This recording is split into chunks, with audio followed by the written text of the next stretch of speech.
오늘 보실 성경 말씀은 마태복음 10장 34절에서 39절까지입니다. 내가 세상에 화평을 주러 온 줄로 생각하지 말라. 화평이 아니여 금을 주러 왔노라. 36절입니다. 사람의 원수가 자기 집안 식구리라. 38절.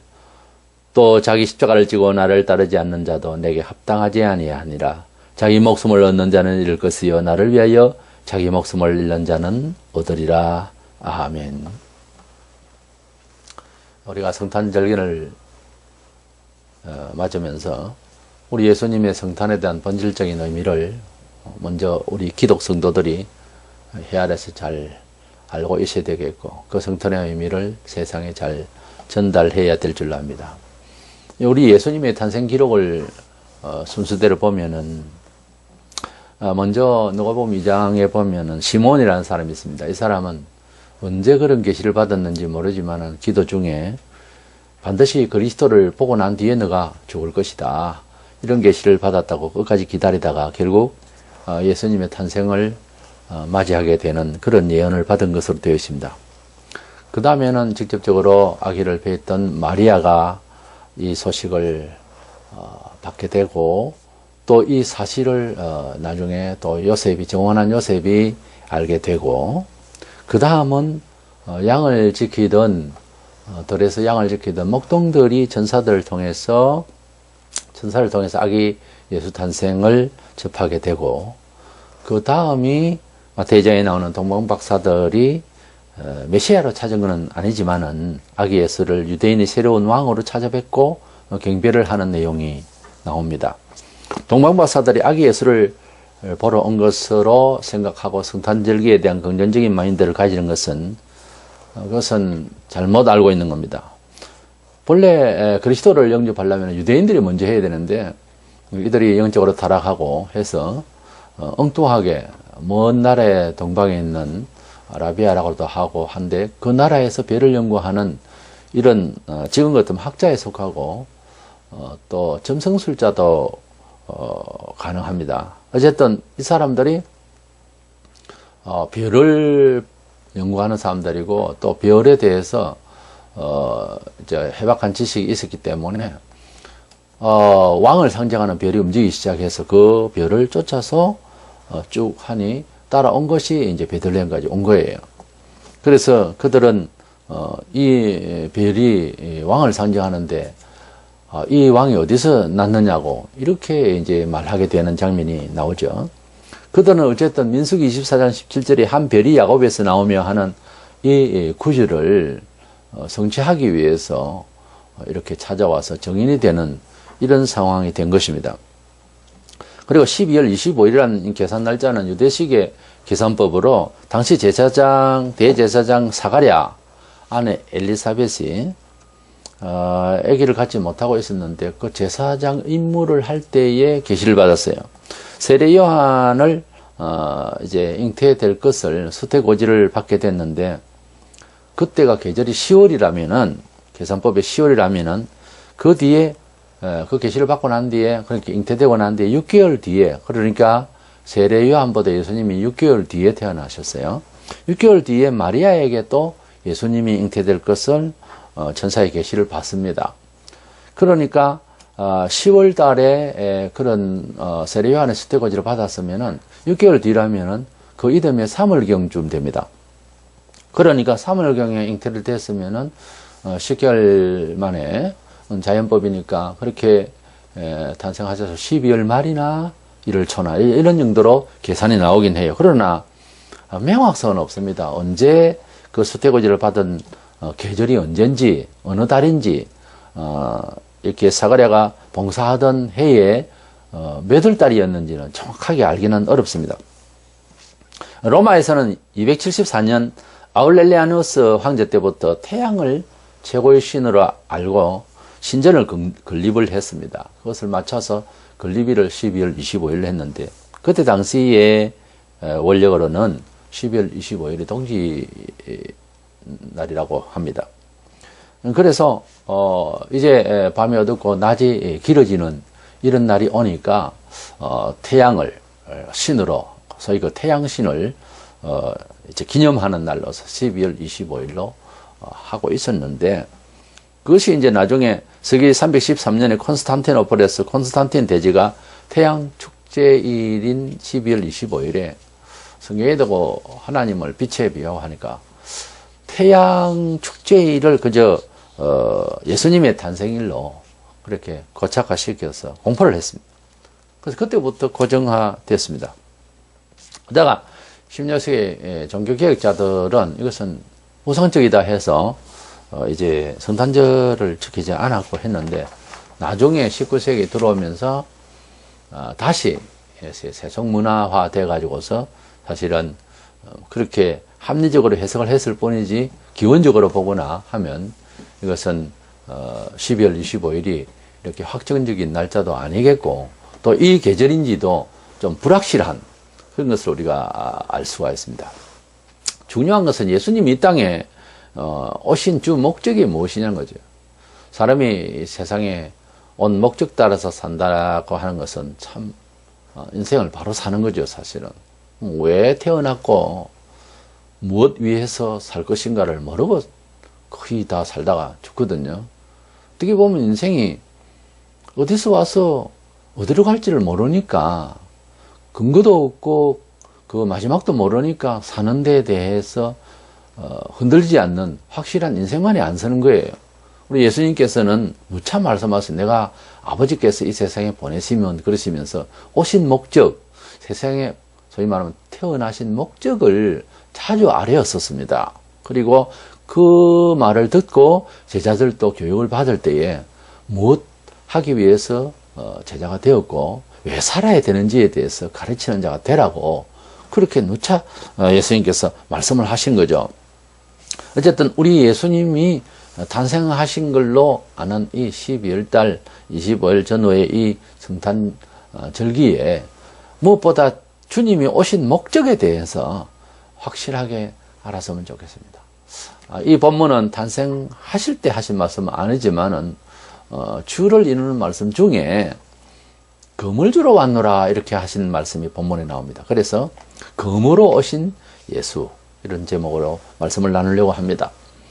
첫째로 이 금이라고 하는 의미를 성경에 사용을 할 때에 의미를 찾고자 하는데, 한자 말인 이 금, 영어로는 sword라고 되어 있는데, 이 금과 도, 그러니까 칼도자, 금과 칼의 차이는 금이 이렇게 양쪽에 날이 있으면은 금이라 그러고, 도는 위에 뒷머리가 있고 날 한쪽 편만 있는 것을 도라고도 하는데, 그러나 이 말이 혼용이 되어서 쓰기 때문에 명확하게는 쓰질 않습니다만은, 그러나 자르는 데 유용한 칼로서는 그냥 도라고 이렇게 보통 표현을 합니다. 그러나 성경에서 금으로 이렇게 번역되어 있는 이 말에는 좌우의 날선 금으로 이렇게 표현하기 때문에 그것도 좀 애매하게 이해가 되어집니다. 어쨌든 본문에 이 금이라고 하는 이 말이 여러 성경에 나오는데, 금의 그 칼의, 말하자면 칼의 뜻은 찌른다 혹은 자른다 이런 뜻에 있습니다. 사전적 의미가요. 그래서 금이라는 자체는 칼이다, 도도 칼이라고 그러고, 우리 한글로는 칼 그렇게 하는데, 이 칼이 의미를 이제 설명을 하면 자른다, 찌른다, 분리한다, 뭐 이런 뜻이 있어요. 이 뜻 자체가 그렇다는 겁니다. 그냥 금이 성경에는 전쟁을 칠 때 이제 썼으니까 지금 같으면 총이고 뭐 이렇게 되겠습니다만, 이렇게 금이 이제 전쟁을 상징할 때 큰 금 이러면 큰 전쟁 이렇게 되겠고, 행벌을 주실 때 그럴 때 금을 준다, 이제 금을 받는다 이렇게 표현할 수가 있습니다. 이사야 34장 6절, 계시록 6장 4절에 전쟁이나 행벌을 말을 할 때 금이라는 단어를 쓰고요.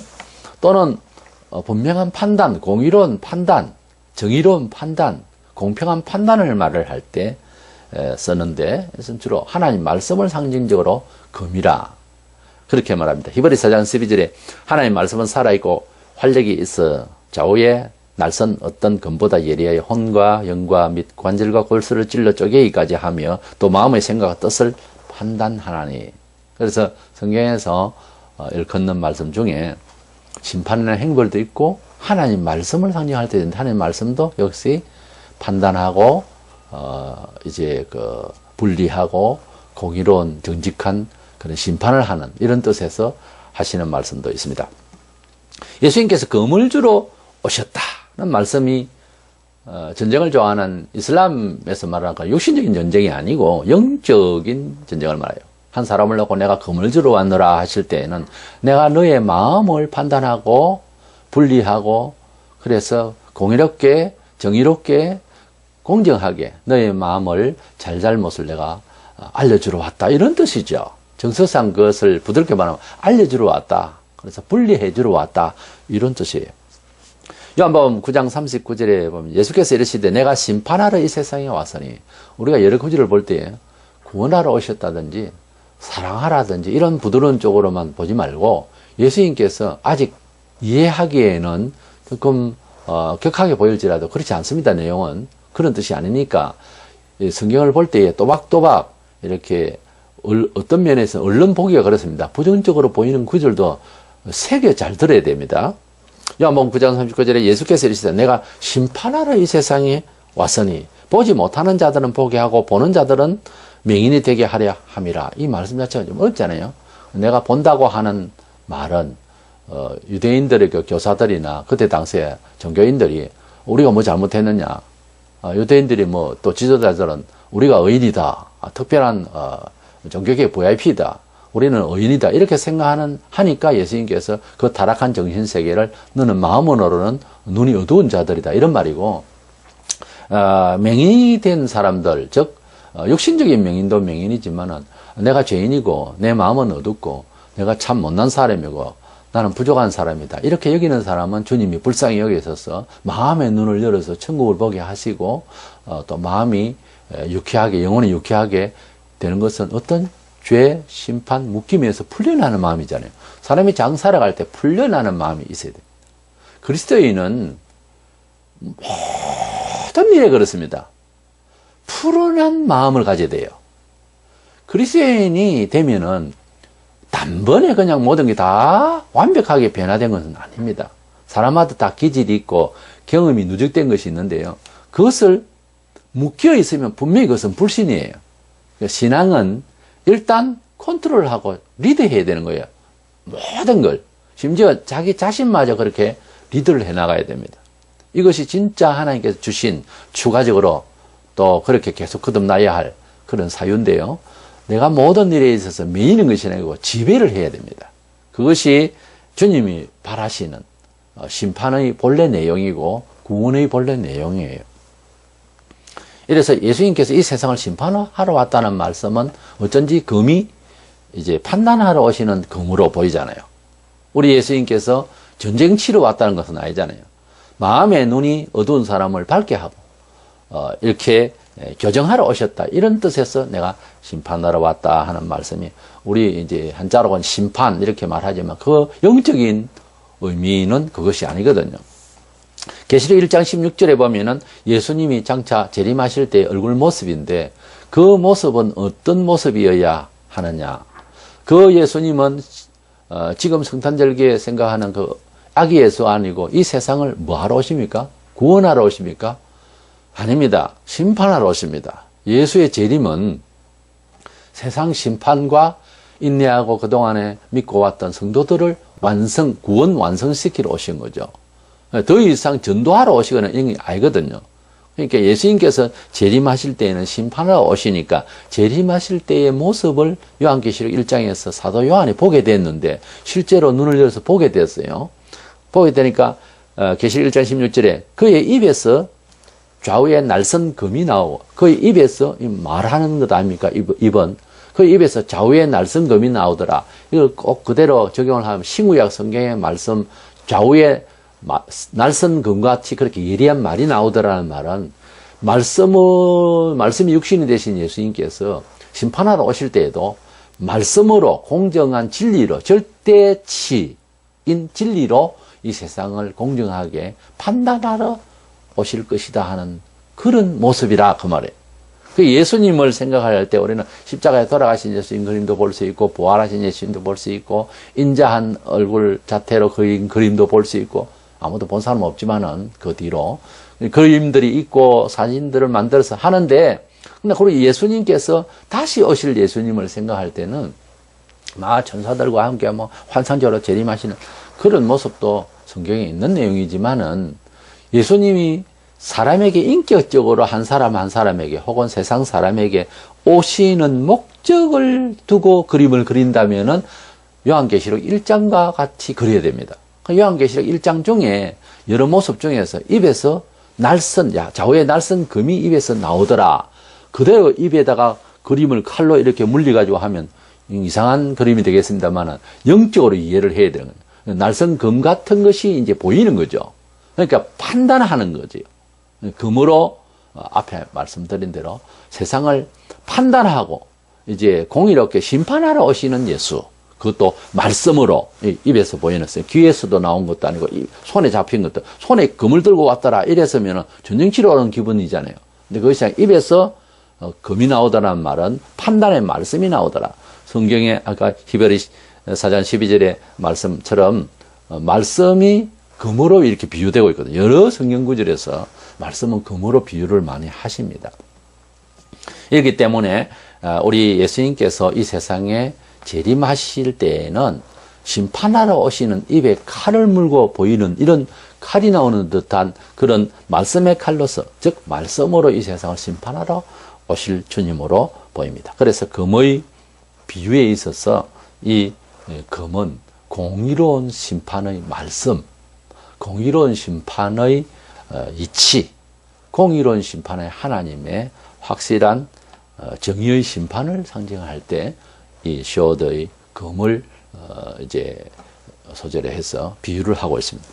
예수께서 이 세상에 오신 것은 구원하러 오신 것이 맞습니다. 구원하러 오셨어요. 마태복음 9장 13절에.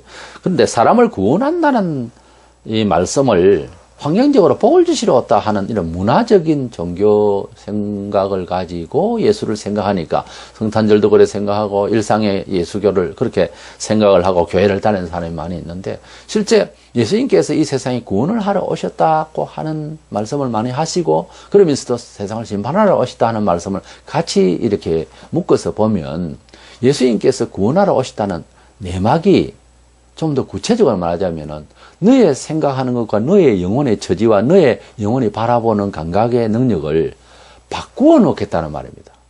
그러니까 사람이 살아가는데 개인적으로들 경험이 다르고 식견이 달라서 교육적인 차원하고 다 환경적인 요소가 달라서 사람들이 생각하는 게 모두 다 같지는 않습니다. 그런데 그 누적되어 있는 생각들이 이제 보편적으로 사회 소통을 잘 하고 있어도 하나님이 보실 때에는 그렇게 가서는 아니 된다라고 하는 다른 반성적인 이런 메시지가 있거든요. 물정이 잘 사는 사람 보고 그렇게 살지 마라고 할 때는, 그렇게 사는 법이 내가 이 세상을 살아가는데 이웃과의 소통도 잘 되고 내 직장 생활도 잘 하는 것이고 잘 하는 것인데, 그런 식으로 방식으로 살지 마라 라고 한다면 언짢죠. 그것을 변화받기는 무슨 대책도 없거든요. 얼른 그럴 때는 참 힘들지 않습니까? 한 예를 들어서 주일날 꼬박꼬박 회사를 나가야 먹고 살고 이웃과 소통되고 이래야 되는데, 주일날 예배를 드리기 위해서 만약에 회사를 못 가야 될 판이다, 꼭 그렇게 하려면 회사를 바꿔야 될 판, 이렇게 오면 큰 환란이 지금 예상되잖아요. 그런 겁니다. 원래 예수를 믿는다는 것은 예수님을 나는 그렇게 인식하고 주일날 교회를 간다, 절에 가듯이 그렇게 생각하면 내 생활하고 아무 상관이 없는데, 예수교라는 것은 저 산에 올라가 버리는 석가와 같은 것이 아니고 이 문화 속에서 직접적으로 신앙생활을 해야 되는 거예요. 현실적으로. 그러다 보니까 그런 예수로 내가 살려고 하면은 나의 생활과 나의 가치관과 나의 목표가 어떻게 돼야 됩니까? 변화를 필요로 하지 않습니까? 그렇게 되니까 가치관이라든지 사상이라든지 삶의 처술이 바뀌어야 하는 건데, 그 바뀌는 것을 구원이라고 그래요.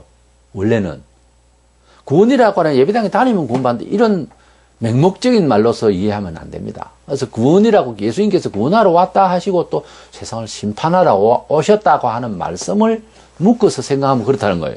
예수님께서 이 세상에 뭐하러 오셨습니까? 구원하러 오셨습니다. 좋아요. 그럼 구원이 뭡니까? 물으면 어떻게 답할 겁니까? 예수님께서 심판하러 오셨다는 말씀을 왜 했습니까? 즉 세상에 지금 취하고 있는 목표와 그 목표를 따라서 살고 있는 방식이 틀렸다는 거예요. 뭐가 어떻게 틀렸다는 말이냐? 그래서 예수님께서 방향을 바꾸는 거예요. 비참과 타락과 세속화해서 하나님 나라와 거룩과 선으로 바꾸라는 거예요. 그거는 안 하고 교회를 다니면 구원받고 종교생활이고 그냥 예수를 믿는 것이다. 이래 생각하는 것은 마지막에 당신의 영혼이 구원받을지 참 불안합니다. 그건 성경적으로 구원을 오해하는 거예요. 그렇게 믿는 것이 아닙니다. 그래서 예수님께서 이 세상에 오셔서 처음에 하신 말씀이 회개하라. 그래서 회개라는 말은 change of your mind, 마음 바꾸라는 겁니다. 우리가 예수님을 믿으러 왔다, 성탄절에 놀러 왔다, 참여했다, 예수교인이다 할 때는 change of your mind, 마인드 바뀌었습니까? 어떤 마인드? 세속적인 목적과 세속적인 가치관과 방식마저 한번 구조를 바꿨냐고요. 안 바꿨습니까? 그러면 믿은 게 아니에요. 예수님께서 3년 동안 줄곧 탄생하신 목적을 수행했습니다. 그러니까 예수님께서 일상에서 가르치신 말씀 중에 내가 금을 주러 왔노라는 이 말씀을 제가 왜 이 성탄절기에 말씀을 드리려 하면은 그분이 탄생한 게 중요한 게 탄생하신 그 예수의 목적이 탄생하신 후에 하신 일을 보고 그 일을 위해서 오신 분으로 성탄절날 안 나오던 사람이 교회에 나올 생각이 있겠냐 하는 말을 지금 내가 질문하는 거예요. 이 설교를 통해서. 그래서 우리 예수님께서 이 세상에서 구원하러 오셨다라고 하실 때는 세상의 사상과 가치관을 바꾸러 오셨다 이 말입니다. 그 말을 다른 말로는 성경적으로 한마디로 한 단어로 하죠. 회개시키러 왔다는 말이 그 말이에요. 회개라는 말은 다른 종교에서 이 종교로 온다 그런 뜻이라기보다 사람의 사상과 목적과 정신세계를 바꾸러 왔다는 거예요. 그것을 무슨 말이다? 심판하러 왔다는 말이에요. 그 심판이 그 메시지상 영적인 메시지는 심판한다는 말, 주의로 왔다, 뭐 칼을 찔러 왔다 이런 뜻이 아니라 바꾸러 왔다는 거예요. 그 바꾸는 과정이 꼭 전쟁 치르듯이 자신에게는 큰 혁명이 따른단 말이에요. 그렇죠? 그것이 인정이 안 되면은 예수님이 성탄한 의미에 대해서 알지도 못하고 메리 크리스마스 이런 소리 하면 뭐합니까? 그래서 예수님께서 이 세상에 오신 것에 대한 목적을 알고 그분의 성탄에 대해서 즐거워하든지 연구를 하든지 해야지 그냥 성탄절이니까 종교 문화사적으로 재미나는 일이다. 그거 재미난 거 아니에요. 동방박사들이 찾아와서 유대인의 왕이 나셨다고 전달을 했습니다. 근데 동방박사들이 메시아를 찾아서 왔다 이래 안 돼 있습니다. 많은 사람들이 성탄절 되면은 뭐 동방박사야. 동방박사들이 그리스도를 만나러 온 거 아니에요. 분명히 성경은 그렇게 안 되어 있습니다. 그리고 그들이 예수 믿었다는 이야기가 없어요. 내가 그리스도를 만났으니 이제 한이 없다. 뭐 이런 식으로 시몬이 말하듯이 그런 고백도 안 나옵니다. 근데 엉뚱하게 우리가 그렇게 생각을 하는데 그래서 소식을 전할 때에 유대인의 왕이 어디서 나누뇨? 이렇게 말했어요. 그러니까, 이 헤롯 왕이 막, 또 내 권좌를 노리는 놈이 한 놈이 나왔구나. 이렇게 생각한 거죠. 그래서 막 굉장한 당황이 오고 아주 급박한 이런 우울증이 생겼어요. 근데 여기 헤롯 왕으로 이렇게 번역이 되어 있습니다만은 원서로에는 왕 헤롯 이렇게 되어 있어요. 그래서 바실루스 헤로데스 이렇게 돼서 킹 헤롯 이렇게 되어 있어요. NIV에는 이것을 잘 번역을 해놨는데 원서로는 왕이라는 말을 먼저 쓰고 이름이 뒤에 있어요. 왕 헤롯 이렇게 이제 권위를 말하기 위해서 하는 거예요. 그때 당시에 권위 의식이 헤롯 왕으로서는 대단했다는 거죠. 사회 상황이 또 그랬고요. 그래서 이 헤롯 왕인 왕 헤롯이 뭐 새 왕이 난다 하니까 얼마나 권좌에 있는 사람 다 그렇잖아요. 긴장이 되는 거예요. 그래서 아주 긴장이 돼가지고 대단했어요. 마태복음 2장 2절로 3절에 유대인의 왕으로 나신 이가 어디 계시냐? 우리가 동방에서 그의 별을 보고 그에게 경배하러 왔노라 하니 헤롯 왕과 온 예루살렘이 듣고 소동한지라. 왕은 어떤 다른 왕이 난다 하니까 긴장을 했겠지만 예루살렘 전체 주민들은 또 다른 뉘앙스로서 좀 소동을 했겠죠. 어쨌든 유대인의 새 왕으로 났다라고 하는 말을 했습니다. 그러니까 그 말을 그대로 한 동방박사들인데, 동방박사들이 장깨를 부려가지고서 예를 들어서 아주 성격이 유한 그런 유대인 종교인이 새로 하나 탄생했습니다. 왕이요. 아마 그 사람 잘 구슬려면은 무난히 정치하는데 지장 없을 겁니다. 이렇게 간사하게 말했으면은 그런 난리가 안 났을 겁니다. 그런데 이 사람들은 왕의 별이라고 생각하고 왔거든요. 그리스도의 별로 온 거 아닙니다. 왕의 별로 찾아서 왔기 때문에 그들의 한계예요. 그러니까 새 왕이 나타납니다. 이래 눈치 없이 이야기를 해버리니까 그냥 헤롯이 얼마나 화가 나서 이 찾아온 사람들도 죽이고 다 죽이려고 그랬어요. 그래서 헤롯에게는 왕으로 오신 예수로 전달되니까 당황이 되었듯이 오늘날 성탄절기에 각 지역과 입장이 다 다른 사람들이 모여서 사는데, 한 지역에 살아도 사람마다 다 살아가는 행편이 틀려요. 그런데 어떤 사람 정치하는 사람, 어떤 사람 물질이 좋아서 돈 벌다고 바쁜 사람, 우리가 다 돈 벌고 바빠야 되지만은 뭔가 너무 돈에 노예가 되어 있는 사람도 세상에 많이 있거든요. 그리고 이 세상 향락에 빠진 사람, 또는 연예계에 빠져가 정신없는, 이런 여러 형편의 이 세상을 쫓아서 빠져 있는 사람에게 예수님은 정치, 경제, 사회, 문화 여러 면에 있어서 이렇게 빠지지 말고 새롭게 변화를 받아서 적당히 하며 하나님께 영광을 돌리고 이렇게 살아야 한다라고 가르치기 위해서 오셨습니다 라고 가르치면, 헤롯 왕에게는 새 왕으로 오셨다는 말에 충격을 받았지만은 예수님께서는 사람을 외모로 취급하지 말라 이렇게 가르치실 분으로 오셨다 하면은 외모지상주의로 살아가는 것이 합당하다라고 생각하는 사람에게 짜증이 나죠.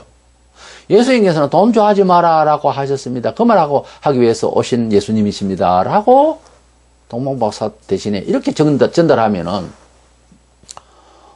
세속에 돈을 취급하고 그거밖에 모르는 사람에는 상당히 충격이죠. 성탄절 거기 안 갈래. 그렇게 되는 거죠. 초청을 할 때에 예수님이 당신이 믿고 있는 그런 우상을 버리고 오라고 하십니다. 이러면은 그 우상에 보이는 우상과 보이지 않는 여러 가지 심취해 있는 것들에 대해서 말하자면은 상징적으로 그렇게 말하면은 성탄절 날 초청한다고 오겠어요. 그런데 대부분 성탄절에 예수님의 탄생의 의의를 어떻게 전달합니까? 가난한 자, 소외된 자에게 불쌍히 여기고 긍휼히 여기고 사랑을 전하러 오셨다 이러잖아요. 그거는 석가도 이야기하고 일반 사람도 그렇게 할 수 있어요. 그런 예수로 전달하니까 성탄절이 그렇게 이해되지는 거예요. 예수는 복지적 차원에서 온 구주가 아닙니다. 예수님이 이 세상에 오신 것은 하다못해 동방박사가 이야기한 것처럼 새 왕으로 오셨어요. 실제 예수님 만왕의 왕이십니다만 왕으로 오셨습니다. 우리의 왕이 됩니다. 그러면은 그분이 나의 왕이고 나는 신하요, 나는 그분의 백성이라면은, 이런 관계라면은 좀 나아요. 그래도 성탄절에 대해서 메시지를 전가하는 중심이에요. 말 자체가. 그 동방박사는 하다못해 왕으로 오신 예수라도 이야기했지만은 우리가 뭐 하고 있습니까 지금? 이곳에 떡 나눠주는 예수 정도로 이 얘기를 비치고 있으니 이게 문제다고 말해요. 이렇게 하나님의 성자의 탄생일 기념일이 이렇게 세속적이고 인정적이고 해봐야 그런 정도의 문화로 예수를 설명하니 제가 그렇게 말하지 않습니까? 성탄절 그러려면 하지 마라. 헤롯 왕에게는 왕으로 오신 예수를 이야기하니까 그렇게 화가 났고 분노가 나서 칼을 들고 사람을 죽였잖아요. 두 살 아래 다 죽이고 난리를 쳤잖아요. 그런데 예수님께서 이 세상에 요즘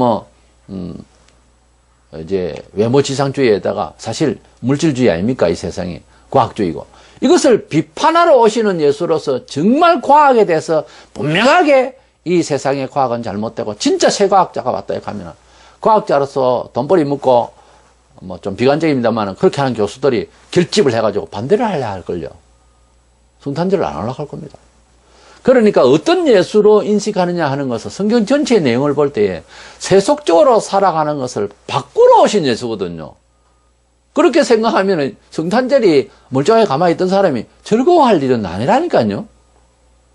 원칙적으로.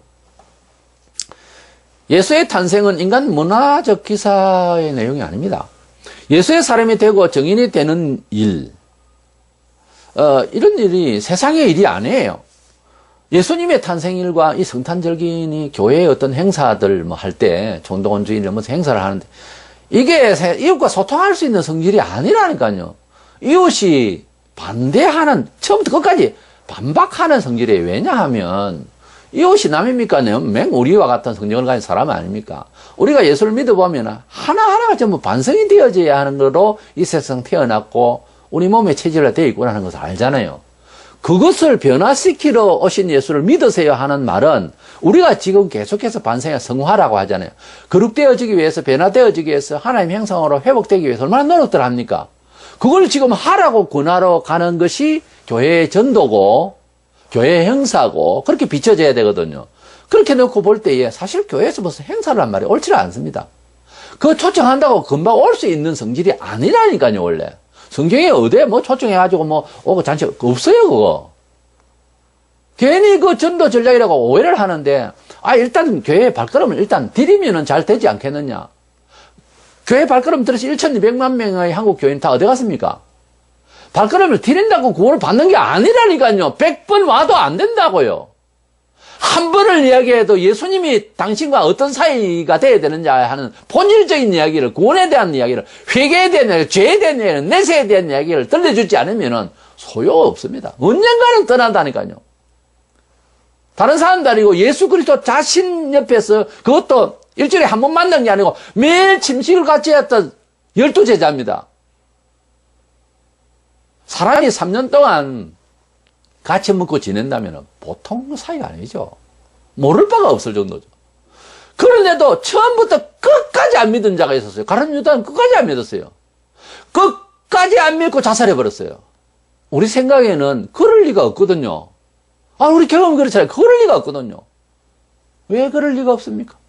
한국교회가 1,200만 명이라 하는 숫자가, 통계가 뭐 확실하지는 모르지만 그렇게 많은 사람들이 들끓었는데 지금 절반은 줄었어요. 왜 나갔어요? 왜 나가긴요? 안 믿었으니까 나갔지. 믿으면 낙심을 했지 교회를 나가지 않습니다. 중생한 사람은 낙심을 해도 안 나간다고요, 교회를. 예수님의 탄생기사와 예수님의 이야기와 교회의 형사와 교회의 말들과 교인의 입에서 나오는 말은 세속 문화사적인 일반 문화의 이야기가 소통이 가능한 이야기거리들이 아닙니다, 본래. 굉장히 어려운 이야기예요. 교인이 무슨 말을 한다는 것은 어려운 이야기입니다. 쉬운 이야기가 될 수가 없죠. 쉬운 이야기가 되고 소통이 잘 되는 이야기고, 불교도 들어도 좋고, 여호와 증인이 들어도 좋고, 불신자가 들어도 좋고, 강도가 들어도 좋고, 다 재미나면은 예수님이 특별하게 구원한 자가 아니죠. 특별한 메신저가 아니잖아요. 바울이 부름을 받았을 때 이런 말을 해요. 갈라디아 1장 16절에 그의 아들을 이방에 전하기 위하여 그를 내 속에 나타내시기를 기뻐하셨을 때에 내가 곧 혈육과 의논하지 아니하고, 이런 말이 나와요. 바울이 예수님의 부름을 받아서 이방인을 위하여 택한 그릇으로 전도자로 부름을 받았을 때에 자기 집안의 혈육과, 그러니까 부모와 형제 이 혈육과 의논하지 아니하고 이 길을 바로 가게 됐다라고 합니다.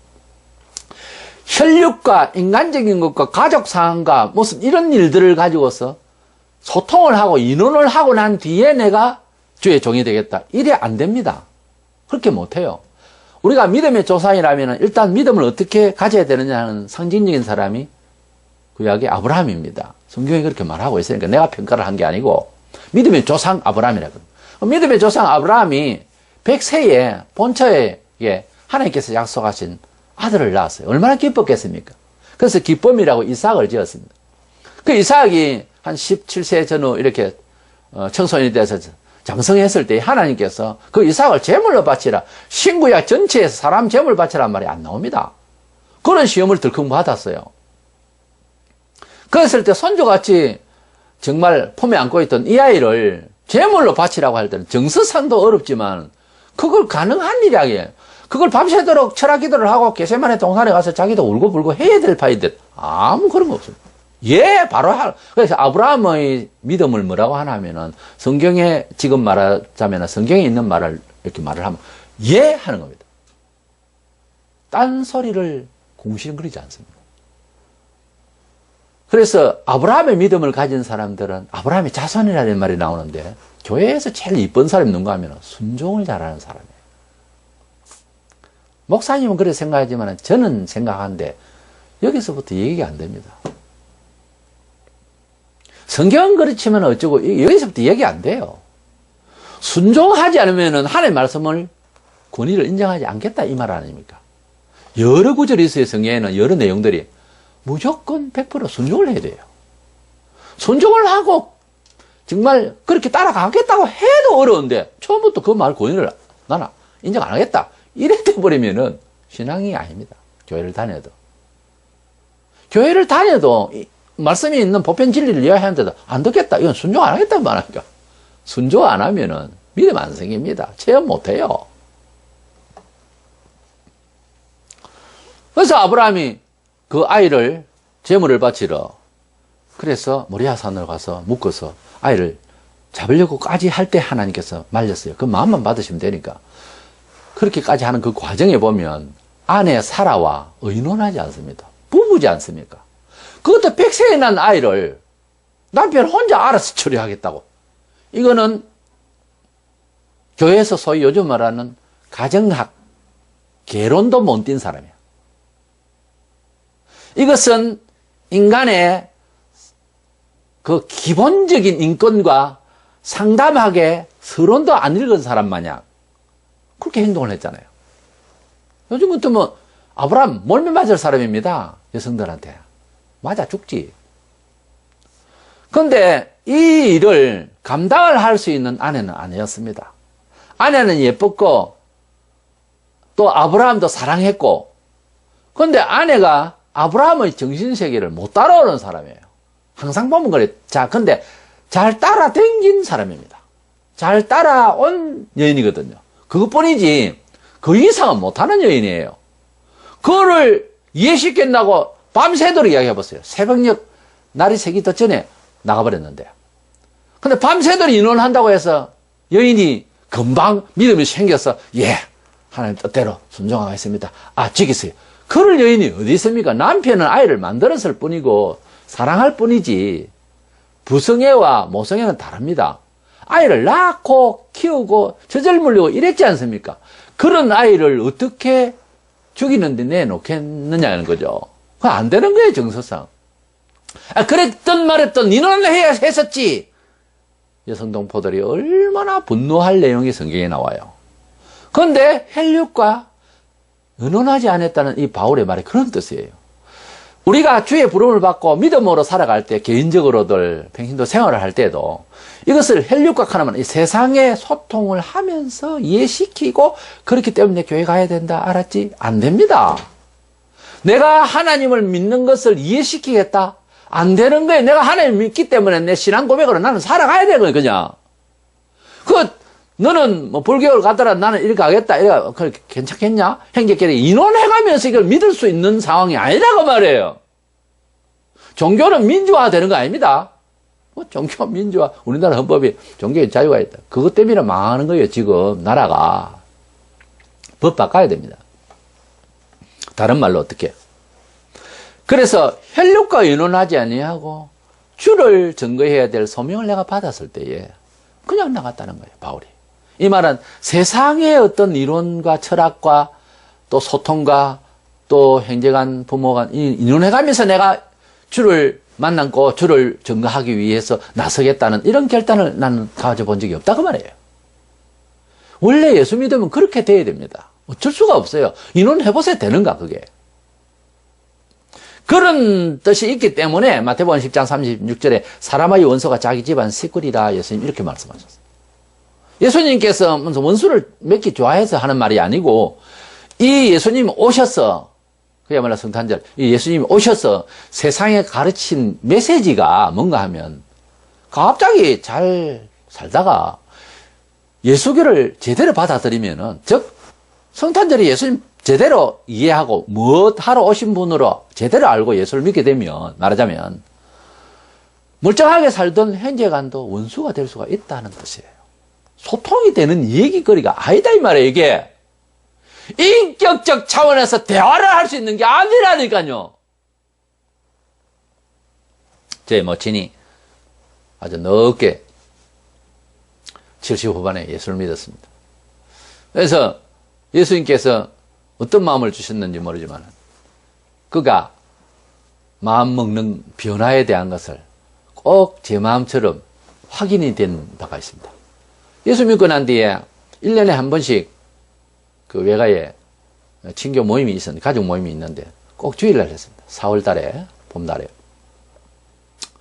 근데 저희 집에 한번 오셔서 이제 예수를 믿는 이야기 하다가 내일이면은 가족 모임이 되는 그날이 됩니다. 그런데 내일 교회 가야 되기 때문에 못 간다 하고 이제 고향으로 집으로 돌아가시는 의지를 보았거든요. 그게 연세 드신 분에게 그게 무슨 철학적으로 따지고 뭘 어떻게 할 부분은 아니지만은 그 결단이 사람이 가지고 있는 결단, 그 연세의 결단이 아닙니다. 인정과 이 인생을 아는 그 연세에서 예수 믿는다고 갑자기 내일 뭐 한번 모였다가 주일날 예배 빼먹고 이제 다음에 또 가면 되지, 이런 식으로 생각하는 사람이 어야 되는 사실 연세거든요. 가족 관계고. 근데 단대만에 안 간다. 못 간다. 예배를 가야 된다.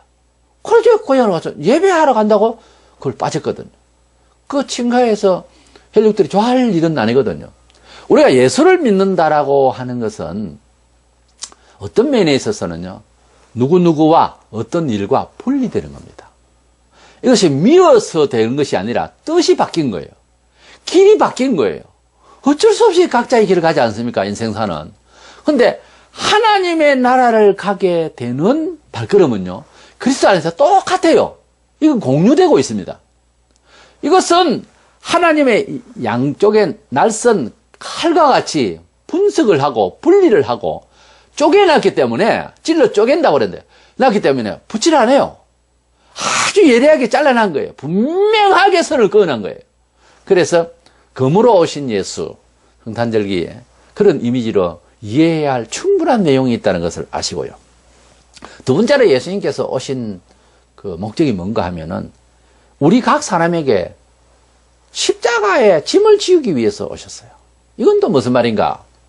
우리가 성경에서 말하는 십자가에 대한 것은 그때는 로마의 최악형을 처단할 때에 이제 하는 그 십자가 형태였습니다. 지금 것도 뭐 총살이나 뭐 그냥 목매에 따라서 그냥 그렇게 하거나 하는데, 십자가에 못을 받고 그래서 피를 다 쏟게 해서 죽게 하는 내용입니다만은, 예수님께서 십자가를 지리라 하고 또 자기를 따른 자에게 십자가 지어야 된다 이런 말씀을 하셨는데, 그 십자가는 삶의 문화적인 입장에서 생각할 때는 고난이 올 것이다는 거죠. 고통이 온다는 거죠. 십자가 지고 가는 죄인처럼 그렇게 취급받게 되고, 세상으로는 예수님이 죄인이 아닌데 올라매고 이제 갈보로선 언덕에 올라갈 때 그때는 뭐 유월절기라 사람들이 인산인을 이뤘어요. 저 죄수가 하나 저 가는가 보다 그렇게 구경들 했죠. 쭉 양쪽에 서서 보면서. 그런데 예수 믿게 되면은 꼭 그런 말도 안 되는 억울한 그런 이제 비난과 조롱과 핍박과 오해와 안 들어야 할 말까지 들어야 되는 이런 상들이 벌어지게 되는 겁니다. 그것을 뭐라 하냐면 성경에서 상징적으로 십자가를 진다 그렇게 말해요. 예수님께서 이 세상에 탄생하셔서 메리 크리스마스 과연 그럴까요? 그렇게 즐거운 걸까요? 악의 예수로 온 예수를 생각하면서 우리는 무슨 생각을 합니까? 그 예수가 장성해서 가르칠 때에 태어날 때는 좋았는데 가르치고 나니 장성하셔서 가르치실 때 내용을 알아야 될 것 아닙니까? 그 일을 위해서 오셨으니까요. 그렇다면 첫 해에는 성탄절날 재미나게 왔는 건 몰라도 내용을 듣고는 그 이듬해는 아무리 버쩍거리고 막 성탄절을 행사한다고 해도 안 갈래 할걸요. 내용을 보면은 예수님이 왜 오셨느냐 하면 각 사람에게 십자가에 짐을 지우기 위해서 오셨어요. 어떤 동네에 큰 부자가 명성이 있고 아주 동네를 사랑하고 하는 아주 큰 부자가 있었는데, 온 동네 사람들을 이제 초청을 해서 잔치를 하는데, 이제 아주 오면 양복을 아주 비싼 걸 이렇게 탁 한 벌씩 주고, 만나는 걸 주고, 그래서 돌아갈 때도 많은 푸짐한 이제 음식을 주겠느라고 하죠. 전부 다 왔습니다. 초청을. 근데 이제 다 옷도 한 벌씩 다 이제 멋있게 이제 해 입고, 그리고 잘 먹고, 이제 돌아갈 때 문제인데, 주인이 버리는 종도 많아요. 이제 무거운 나무 십자가를 하나씩 올려 메고 가라는 거예요. 왜요? 그러니까 우리 집에 왔다가 이렇게 초청받아서 잘 먹고 옷도 한 벌씩 입었으니까 이것은 다 지고 가야 된다고. 하고 참 이상한 걸 지우네. 그러면서 이제 올려 메고 가는데 너무 어깨도 아프고 그래서 가다가 고랑에도 버리고 덜에도 버리고 그걸 뒤에 따라가던 종들이 전부 홍길동에는 어디 버리고 누구는 어디 다 본 거예요. 남녀 다 지고 가다가 다 버렸죠 뭐. 현재 한 6개월 지나다가 또 이제 봄날이 돼서 또 이제 가을 지나고 봄이 돼 또 이제 초청을 합니다. 이번에는 안 지고 와야 될 건데 그러면서 또 갔습니다. 갔더니 또 옷이 이제 반듯하게 입고 했기 때문에 그 옷을 이제 깔끔하게 씻어서 세탁을 해서 말끔하게 새로 입혀서 이제 앉아서 아주 이제 촌에서 농사하던 사람이 이제 뭐 얼굴이 뭐 훤하게 해서 의원같이 막 해가지고 이제 앉아서 이제 아주 잔치에 풍화를 올리고 아주 막 성가대에 막 찬양 올리듯이 막 이제 멋지게 해가지고 잘 지냈습니다.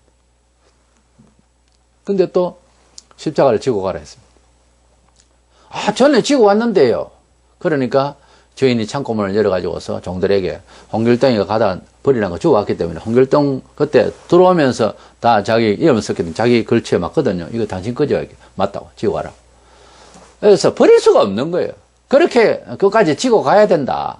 그래가지고 그것을 몇 번 자기들은 쏘은 거죠. 쏘고 했는데 그 다음에는 아예 집에까지 지고 갔다가 사진을 찍어가지고 벽에다가 붙이고, 우리 집에 벽에 십자가 걸치고 그러잖아요. 그림. 붙여놓고는 그거는 울루매지 안 하고 버린 거예요. 그래서 그 이듬해 또 간 거예요. 그래서 주인이 말하기를 십자가를 치고 일을 가고 들어가서 일을 하고 하나님을 찬양하고 감사하고 하면은 그 십자가가 이상하게도 가볍게 여겨지게 되고 가벼워질 것이다. 라고 말을 했어요. 그런데 어떤 사람은 그걸 안 믿고 버렸고 어떤 사람은 진짜 지고 가서 일을 하고 하나님 감사하고 그리고 하나님을 찬양하고 이렇게 하니까 등에 십자가를 분명히 졌는데도 무겁지 않는 거예요. 성경에 보면 예수님을 믿으면은 내 짐은 가벼움이라 그렇게 말씀하셨어요. 주님의 십자가를 감사하면서 내가 농사 일을 하는 이것도 하나님의 은혜라고 생각하면서 감사하면서 살아가면서 하나님을 찬양하고 무엇이든지 하나님의 은혜라고 생각하고 차고 깨고 하나님 앞에 감사하면서 사니까 그 십자가 등에 지고 있는데 잘 때도 이제는 희한해서 지고 잤습니다. 이상한 거예요.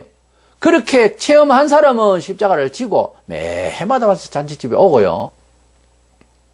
도저히 나는 지기 싫다고 그래가지고 농구대에다 버린 사람은 그 이름에 이제는 안 속는데 가지고 아예 그 초청에 오지도 않았다는 내가 만든 이야기입니다. 예수님께서 이 세상에 오셔서 우리를 초청을 하시는데 초청할 때는 참 좋아요. 그래서 카드도 주고 떡도 주고 그리고 심지어 돈 주는 데도 있고 그래서 뭐 예배당에 아주 멋지게 해가지고 풍황을 올리고 찬양하고 그렇게 재밌었어요. 그래서 또 오래 해서 또 오고 왔는데 하루 이틀 다니다 보니까 예수 믿으면 상당히 어려운 곤란한 이야기를 설설 하기 시작합니다. 마침내 실제 진리를 파고들고 보니까는 완전히 세상 어쩌면 등지고 살아야 할 정도로 완전 다른 차원에서 소위 고난의 십자가의 정신세계로 받아야 하는 상황이 덜컥 마음에 오는 겁니다. 그러니까 이렇게 이제 살아야 되나 말아야 이렇게 믿어야 되나 말아야 되나 갈등이 오기 시작하죠.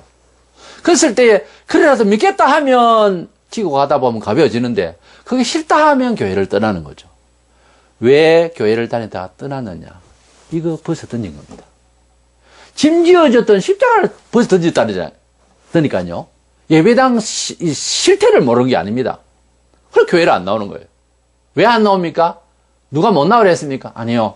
자기가 울루매고 다녀야 될 십자가를 누가 지줄 겁니까? 지주면 그거 따로 있는데 무거운 거 2배나 어떻게 지고 가고 이고 갈 겁니까? 자기가 지어야 되지 않겠어요? 그건 인연적으로 할 수도 있고 부모가 자식에게 어떻게 할 수가 있는 게 아닙니다. 좀 약간 거들 수 있지만 안 되잖아요. 내 것이 있는데. 본문 38절 9절에 또 자기 십자가를 지고 나를 따르지 않는 자도 내게 합당하지 아니하니라. 자기 목숨을 얻는 자는 잃을 것이요 나를 위하여 자기 목숨을 잃는 자는 얻으리라. 우리 예수님이 세상에 왜 왔습니까? 왜 성탄하셨습니까? 메리 크리스마스 재미납니까? 십자가 하나씩 지고 갈 각오를 하고 초청에 응하실랍니까? 많이 생각을 하세요. 계산을 다 해보고 오셔야 됩니다. 예수님께서 우리에게 오신 것은 구원하러 오셨습니다. 맞습니다. 근데 구원이 뭐라고 했습니까? 자신의 개혁, 가치관 모든 변화를 주기 위해서 오셨어요. 아무런 무슨 내용도 없이 오겠어요. 구원이 뭡니까? 떡 주고 배부르고 잘 되고 잘 먹고 잘 살고 기도하면 응답받고 부흥되고 이겁니까? 예수님께서 내게 구원을 주신다는 말은 예수님의 사상대로 목적을 가지고 방법을 가지고 살아가는 정서상도 다 바꾸어서 살아야 되는 이런 현장이 있어요. 그래 살다가 보니까 예수님을 깊이 사귀고 예수님과 자주 만나다 보니까 결국은 더 무거운 십자가를 자꾸만 짐지우는 것 같은 생각이 들어요. 예수를 깊이 더 알게 되고 더 잘 믿게 되는 사람일수록 눈물이 많아집니다. 왜냐하면 더 하나님의 자녀답게 살기 위한 생각의 정리가 자꾸 내리거든요. 그래서 성탄절기에 메리 크리스마스 뭐 이렇게 하고 즐겁게 얼마 안 가서 핍박할 인간들입니다. 잘 모르고 그렇게 다니면. 왜냐하면 사실상 예수님은 화평을 주러 온 것이 아니고 우리에게는 정서상, 철학상, 처술상, 인생관상, 세계관상, 우주관상, 인생론으로 생각하면요. 금을 주러 오신 거예요. 무슨 판단을 하러 오셨다 이 말이에요. 성탄절이. 그 한 예표로 유대인은 왕으로 왔다 하니까 거기에 막 확 화가 나잖아요. 헤롯이. 난리를 쳤잖아요. 사람도 죽이고. 그와 같이 예수님이 오신 목적에 대해서 동방박사 되신 우리가 세상을 향해서 그런 돈 너무 좋아하면 안 됩니다라고 가른 여자같이 될 우리가 있다라고 만약에 말을 한다. 성탄절날. 그 이듬해 성탄절날 오겠습니까? 첫 해는 모르고 왔는데 헤롯처럼 화날 일이란 말이에요. 예수님이 오신 것은. 왕의 입장에서는 어떤 새 왕이 왔다는 게 긴장이 되는 것 뿐이거든요. 각자마다 세속적으로 살려고 하는 걸 짓누르러 오고 뒤집으러 오고 하는 예수라고 전달하면 좋은 뜻으로 성탄절을 맞이하겠느냐고요. 그래 눈치 빠른 성경에는 사도들이 성탄절 안 합니다. 역설적으로 말해서. 성탄절이 어디 있어요? 왜 왔느냐에 대한 메시지만 있지. 성탄절기 그렇게 절개 행사하고 초청하고 해가지고서 온다고 해서 예수를 믿는다. 그건 거짓말이에요. 그래서 믿을 수 있는 건 아닙니다. 하나님에 대해서, 예수님에 대해서, 하나님 아버지의 목적과 예수님의 삶에 대해서 성경에 있는 사복음서에 있는 일대기를 보면 그 33살까지의 내용을 3년 동안의 공적인 이야기가 좀 많이 있고 어릴 때 이야기 잠시 나오지만 이 내용을 보면 예수님이 우리가 일반 문화사적인 그런 사대 성인이니 어쩌니 하면서 이렇게 친교할 수 있고 소통할 수 있는 세상 문화의 얘기를 쉽게 할 수 있는 성탄절에 오세요 금방 이래 할 수 있는 분으로 오신 분이 아니다고 말입니다. 책을 많이 읽었다는 장군 나폴레옹은 그런 말을 했습니다. 성경은 보면 볼수록 예수님의 영이 나를 점점 압도해온다 그랬어요. 무슨 책을 읽고 자기를 압도해온다 이런 말을 한 적은 없거든요. 예수에 대해서 깊이 알수록 예수의 영이 자기를 압도해온다는 거예요. 우리가 예수를 잘 믿는다라고 하나마는 예수 앞에 자꾸 무릎을 꿇게 되는 정서, 지성, 인격이 되어야 됩니다. 이게 정상적인 그리스도를 닮아가는 태도예요. 예수를 믿는다 처음 나온 사람이 처음에는 또 모르고 왔죠. 근데 사람이 사람을 만날 때 이분이 참 얼마나 유능하고 귀한 분인 줄 모르고 허술하게 옷을 입고 있으니까 아주 예사로 생각하다가 옆에 사람이 소개하고 하다 나중에는 막 이래 되잖아요. 아, 예. 몰라 뵀어. 죄송합니다. 이렇게 되죠? 어떤 은행에 폰 엑셀 타고 들어온 사람이 자리를 차지하려고 해서 은행 직원이 저 고생이 됐어요. 아주 핀잔을 줬습니다. 차를 보고 사람을 그렇게 취급해서. 그런데 들어왔는데 보니까는 그 은행 절반 이상의 돈을 그 사람이 투자를 하고 있습니다. 어떻게 됐겠습니까? 사람을 외모로 취급을 하고 사람을 문화적으로 취급을 하면 그런 큰 실수를 합니다. 실수를 해요. 사람 생긴 거 가지고서 함부로 시비하다 큰일 날 수가 있습니다. 저도 그런 실수를 한 적이 있어요. 생긴 것은 조폭 얼굴과 같았습니다. 근데 알고 보니까 피아노 선생님은 참 유한 선생님이었어요. 절대 악한 태도가 보인 적이 없었습니다. 큰 실수를 했습니다, 제가. 예. 우리가 외모를 가지고 이야기하면 안 됩니다. 우리가 가지고 있는 판단 능력이라고 하는 것은 겨우 해봐야 자기가 경험한 그런 여러 가지 임상적인 것 뿐이지 더 이상은 없잖아요. 말 함부로 하면 안 됩니다. 우리 예수님께서 이 세상에 왜 오셨는가? 처음에는 교회 와서, 아, 예수는 그냥 메리 크리스마스 맥주 마시고 노는 날이구나. 이래 생각했는지 모르지만 예수님에 대해서 점점 알수록 성탄절만 올 것이 아니라 계속 올 것 아닙니까? 온다면 계속 와서 계속 들어보니까 나폴레옹 이상의 마음이 들 겁니다. 점점 압도해오는 예수. 내가 믿을 것이냐 말 것이냐 양당간의 결정을, 인생 일대의 큰 결정을 봐야 할 큰 금의, 환란의, 심판의 칼을 자르는 듯한 그런 날이 오고야 맙니다. 그렇기 때문에 제가 예수가 왜 왔느냐? 금으로 오셨다. 예수가 왜 왔느냐? 십자가를 주러 왔다. 이렇게 제가 설명할 수밖에 더 있습니까?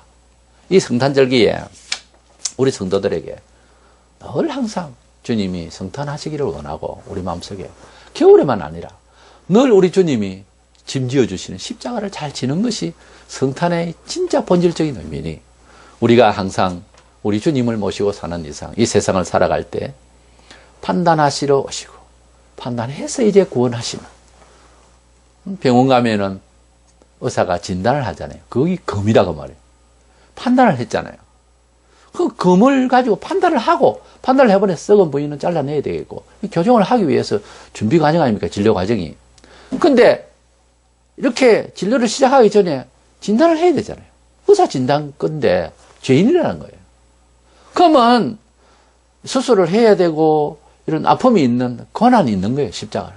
그걸 지어야 되는 거예요. 그래야 회복이 될 수 있잖아요. 몸이. 그런 예수로 오셨다고 말해요. 그런 예수를 알고 믿을 거냐 하는 문제는 그렇게 쉬운 문제가 아니다고 말해요. 사실은. 이래서 우리 예수님은 이 세상에 이 성탄절기에 금으로 오신 예수, 이렇게 판단하고 구원하러 오신 예수, 십자가를 짐지러 오신 금으로 오신 예수, 이렇게 주님에 대한 인식이 발라서 우리 그리스도인들은 이 세상을 살아가면서 사람들에게 사랑을 나누고 다 해야 되지만은 금으로 오신 예수의 형상을 쫓아서 우리도 잘 판단해 나가는 사람이 되시기를 주의 이름으로 축원합니다.